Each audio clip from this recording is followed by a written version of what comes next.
Welcome back to my new vlog. સ્વાગત છે તમને મારા નવા વ્લોગમાં. કેમ છો મિત્રો? આઈ હોપ કે તમે બધા સારા દેશો.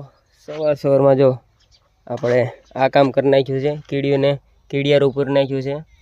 જ્યાં હોય આમ જો જ્યાં કીડિયું છે ત્યાં દરરોજનું કામ છે, આપણું નથી, હું નથી કરતો, પણ આપણે ફેમિલીમાં કોઈક વ્યક્તિ કરે છે. સમજો અહીંયા પણ છે, એમ તો ઘણી જગ્યાએ છે, પણ આ જો આમ જાઉં છું વાડીમાં એટલે તમને બતાવતો જાઉં છું. એવો કીડિયું છે, આમ જો જ્યાં દર છે અહીંયા કીડિયું બતાવતી હોય તો. અને આપણે હાથી ઘાસ જો એટલો વાઢી લીધો છે, આ વેવાનો છે. એ પછી વેવશું, વઢાઈ તો જાય છે સવારમાં, પણ વેવાનો ટાઈમ ન મળતો કારણ કે બીજા કામ કરવાનો હોય.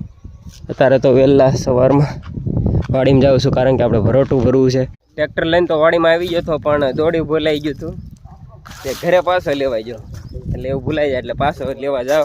અને આમ જો આપણી હાંઠીઓ પહેલાંના વ્લોગમાં તમે જોઈ દઈશ, આપણે કાપીને 3 દી લાગ્યા હતા, આવું કરી નાખ્યું હતું, સુકાઈ ગઈ છે. તો ખેડવાનો ટાઈમ થઈ ગયો છે, તો આપણે ફટાફટ પહેલાં ભરી લઈશું. જો હવે કેટલું ભરાય કાંઈ નક્કી નહીં, 1 બોગી થાય કે 2 બોગી થાય. ફટાફટ પહેલાં અને ભરી લઈ પછી તમને બતાવું કેટલું થાય છે.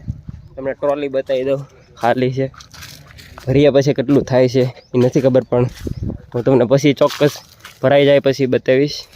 ભરોટું આપણે ઠેલ્યું નથી, આમ ભરેલું પડ્યું આમ જો તમે, કારણ કે આના જે નક્કી નથી ક્યાં ઠેલું કાંઈ ખબર નથી પડતી.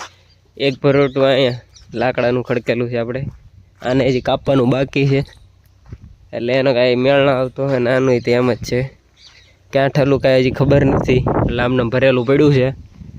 હવે જોઈશું ક્યાં ઠેલું. અહીંયા ઠેલાવાનો પ્લાન છે, પણ હજી કાંઈ નક્કી નથી. જો આટલું ભરેલું છે, થોડુંક દૂરથી બતાવવું, આ રીતે તમને નહીં બતાવતું હોય. જો ભાઈ થોડીક મજા બગડી ગયેલી છે, એટલે અવાજ થોડો બેસી ગયો છે.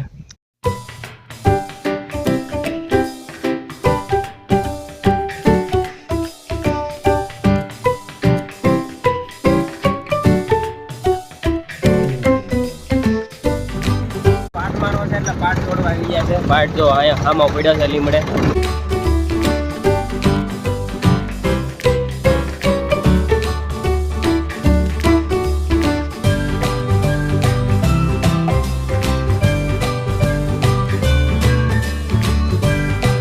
આપણે હવે સવડા જોડવા જવા છે, કારણ કે વાડી ખેડવી છે. બહુ મોડું થઈ ગયું છે, ઉનાળો પૂરો થવા આવ્યો અને ચોમાસાની બહુ વાર નથી, એટલે હવે મોડું થઈ ગયું છે. તો ફટાફટ પહેલાં આપણે સવડા જોડી આવી.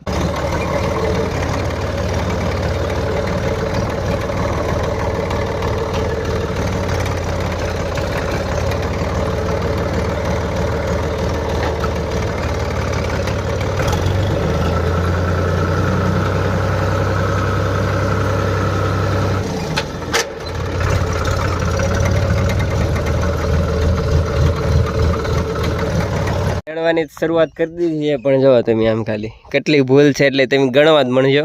હજી અડધી મને નથી ખબર, પણ ખબર છે એ તમને કહી દઉં. આ જો પહેલી લાઈન તો મેં ટ્રાય કરી છે, કારણ કે આ ભાઈ આ બરાબર તો ના કહેવાય, કારણ કે શરૂઆત આપણે અહીંથી કરવાનું હોય. અહીંથી મેં ઠેઠ અહીંથી ડાયરેક્ટ મૂક્યું છે, એટલે ખીજા હમણાં એમ કેટલી ભૂલ છે તમને હું ધીરે ધીરે કહું છું.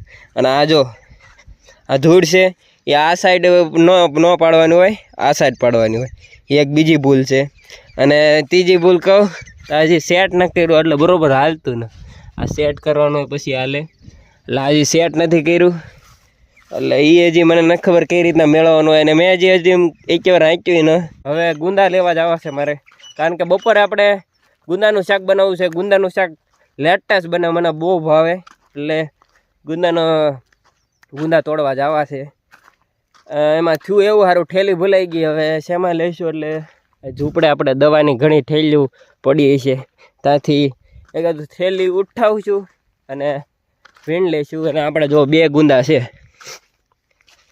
એક આ છે અને એક અહીંયા છે, એટલે આ 2 ગુંદા સ્પેશિયલ આથણા માટે, શાક માટે, બસ 2 માટે જ રાખેલા છે, સ્પેશિયલ એની માટે જ કરેલા છે. આમાંથી તમારે ખાલી 2 જ વસ્તુ માટે ઉપયોગ લેવાના ગુંદા. તમને બતાવું કેવડાય છે. જો અસંખ્ય ગુંદા બેઠા છે, નાના છે. તો આ પહેલી વાર આ વાવ્યા પછી આ પહેલી ઉતાર છે ગુંદાનો. એક વાર આપણે હજી તોડ્યા ને કા શાક કરવાય ન લીધા. એટલે આ બધા જેટલા તમને ગુંદા દેખાય એ બધાનું આપણે શાકમાં ઉપયોગ લેવાનું છે અને સાથે સાથે આથણામાં. આ ડવળું ક્યાંય વાપરવાના નથી. ઘણા ગુંદા બેઠા છે તમને દેખાય તો. બીજા ગુંદામાં બતાવી દઉં.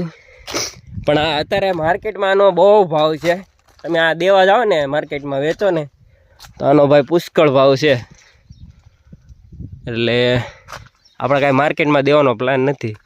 ભાઈ ખાવા હાટું કરેલા છે ખૂતાડેલા. મહેનત હાલ કરે ભાઈ સફળ થઈ છે. સમજો એટલા સમયથી આપણે ખમ્યા હતા કે આ ગુંદા કારે બે ફાઇનલી મિત્રો બેઠી ગયા છે. ધોમ બેઠા હો. સમજો બતાય એટલા. તો ફટાફટ પહેલાં હું ઉતારી લઉં. પાણી આવે છે અહીં તમને દેખાય. આની પહેલાં આપણે લંબાવ્યા હતા ભૂંગળા. ત્યાંથી આવે છે આ લાઈન. અત્યારે તો ભાઈ એક ઉલાળો લઈ લીધો છે. એ પાણી જાય આમાં કવામાં ભેગું થાય. અને બીજું આમ છે ડાર. ઓલા પણ ડાર છે. ત્યાંથી આ લાઈન આવે છે. ડારમાંથી જો પાણી ભેગું થાય છે કવામાં. અને આ બધું પાણી ક્યાં વાપરવામાં આવે છે એમને કહી દઉં. આ 5 વીઘામાં તલ છે અને 2 વીઘામાં બાજરી છે. એ એટલું પાવાનું ખાલી. આટલું પાણીથી ખાલી એટલું જ પીવે. અને આ થોડાક આંબા છે ભાઈ. બધો આંબા ખરી ગયો છે. કાંઈ વધ્યું ને મને લાગે કોઈને નહીં વધ્યું હોય. આપણે તો નથી જ વધ્યું. આમ જો આ ભાઈ હું જોઈ ગયો છું અત્યારે. સમજો આ કેરીઓ આમને પડી છે કોકે વીણી છે. હવે દરરોજ છે ને વીણવાય નહીં, દરરોજ ખરી જાય. આવડી મોટી મોટી ખરી જાય. અને ભાઈ આનો આથણા કરો ને બીજો કાંઈ ઓલો ન. કારણ કે આ બધું દરરોજ ખરી જાય. જે વધ્યું છે એ તે. એટલે આંબા તમને બતાવી દો હાલો. આંબામાં ભાઈ કેરી કંઈ રહેતી ન. કારણ કે અડધી વાવાઝોડામાં જે મોર હતો એ ખરી ગયો. મોર જ ન બેઠો એમ કહો ને તોય હાલે. અને બેગ તો દરરોજ ખરે જ છે. આજ સવારમાં જ મેં પાયું. સમજો અને કેરી જો આખામાં તમને આજ ગણીને કહી જ દો કેટલી કેરી બેઠી છે. આ 1 છે, આ 2, આ 3. એક આંબામાં બસ 3 કેરી છે, વધારે નથી. હાલો બીજા એક આંબાની કહી દો ખાલી. આ આંબામાં છે 4, 5, 6, 7, 8, 9, 10. બસ એટલી કેરી છે. 12 ને 15 ને એવી છે. ઓલા વર્ષે ઉતાર્યા ને તારે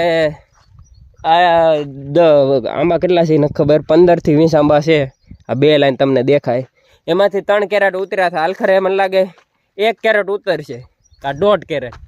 એ પણ હું તમને બતાવી જ્યારે ઉતારે. એટલે અત્યારે તો ભાઈ આંબાનો મને લાગે આ સિઝનમાં બહુ ભાવ રહેવાનો છે. એટલે આંબા કરવા અને ઉજેરવા એમાંથી આપણે કેરીઓ લેવી એટલે મહેનતવાળું કામ છે. આપણે અત્યાર સુધી જેટલી મહેનત કરી છે એમાં ભાઈ આ કેરા છે તમને દેખાય. એમાં ભાઈ દિવસ વહી ગયેલો છે આખો. પહેલાં તેમાં હાથથી ઓલું રોટાવેટર માર્યું તો હાથથી આવે એને ચીગલ્યું કહેવાય. એ મરાવેલું છે ઘણીવાર. કારણ કે એની પહેલાં સંભાળ લેવી ને એ જ તે મહેનતનું કામ છે. એટલે આપણે એમાં એ પણ કરેલું છે. પછી કેરા થયા છે. નકર એમાંથી ધૂળ ન નીકળે. કારણ કે આપણે કેળા કરવા હોય ને તો એમ છે. અને જો આ ઠેલિયું ખાલી છે આવી રીતના બાંધેલી છે. આ તો એકાદું ઠેલિયું આવી ઉઠાવશું. દવાની ઈચ્છા એ બધી ઘણી લટકાવેલી છે પણ અત્યારે એક જ છે. અને ભાઈ ગુંદા લઈ લો ફટાફટ. ના જો કોઈ જુગાડ કરેલો છે. પાણી ભરેલું છે આ રીતના. આ સ્ટેન્ડ તમને બતાવી દો. નવું આ બધું જો પીવા હાટવામાં પાણી ભરેલું છે. આ રીતના દોરી બાંધેલી. સારું ઝાંખું નથી થતું ને. આમાં ઘડે મારે જોવું પડે બ્લોગ બરોબર બને તો છે ને. નકર ઘણી વાર એવું થાય છે મારે કે ક્લિપું બને તો ખરી પણ ઊભી બની જાય કા બને જ નહીં કા આછી બને. એટલે મારે ઘડે જોવું પડે. આ જો ચક્કલીઓ હાટું ભરેલું છે આ રીતના. એટલે હવે મારો પ્લાન છે ઘરે અમારે ઘણા માળા મેં બાંધેલા જ છે. ઓલા શૂઝના ને એવા હું દુકાનેથી લઈ આવું. આપણે મારા ભાઈબંધના ઘણા એવી દુકાનો છે ચપ્પલની ને એની. તો એવા ખોખા લઈ આવું ને ઘરે મેં ઘણા બાંધેલા છે. પાણી વાળવા જવું છે એટલે વ્લોગને અહીંયા જ સમાપ્ત કરીશ. પણ હા એક કોમેન્ટ કરી દેજો કે ક્યારે વ્લોગ અપલોડ કરું જેથી મને ખબર પડે. તો કોમેન્ટ કરવાનું ભૂલશો નહીં. આ વ્લોગને અહીંયા જ સમાપ્ત કરીશ. આશા કરું છું કે તમને મારો વ્લોગ ગમ્યો હશે. મળશું નવા વ્લોગમાં. ત્યાં સુધી મોજ વાળો.